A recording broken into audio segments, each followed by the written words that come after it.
The CBS 4 problem solvers continue to hear from Hoosiers not being paid unemployment claims. Some of them have been waiting more than 6 weeks for help. CBS 4's Jill Glavin has been tracking the cases and took the concerns to state officials. For the past several weeks, the Department of Workforce Development's commissioner has acknowledged this problem. But for those waiting on payments, it doesn't feel like enough. It's just every morning when I check it, all I see is zeros. Out of work since mid-March, Lisa Pettigrew had yet to see any unemployment money when I talked to her on Wednesday. You just don't know. You don't know what the next day is going to bring. You're having to go to these food pantries, the stimulus money came in, but that's gone because, you're catching up on rent. You're catching up on other bills. Pettigrew is among dozens of people who have contacted us about their benefits. Some were paid at first, only to have issues in later weeks. Others, like Monty Hale, also haven't seen any money.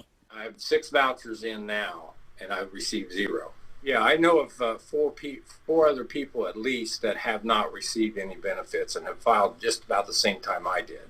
Causing even more frustration, long hold times when you call the department, only to be told that you have to wait weeks for a claims investigator to call you. It makes it worse when you don't have any point of contact.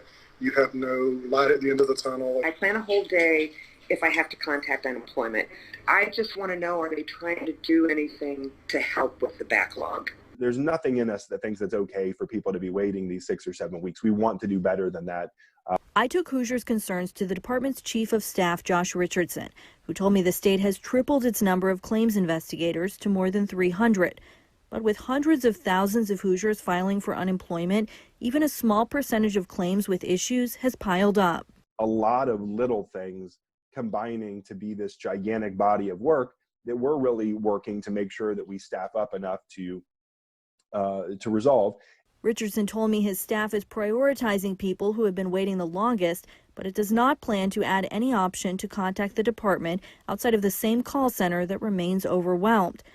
There is some hope. Sean Arnold in Columbus got a call back this week. I feel like I just pushed the world right off my shoulders. I mean, my wife's been working, but it's not, we're still struggling. It's still hard. And on Thursday, the day after I spoke to Lisa Pettigrew, she told me that she finally received her benefits. The state told me Friday that around 3,000 people are waiting on 6 weeks or more of benefits, and there are about 180,000 total issues pending. We'll keep an eye on those numbers and keep you updated. For CBS 4 Problem Solvers, I'm Jill Glavin.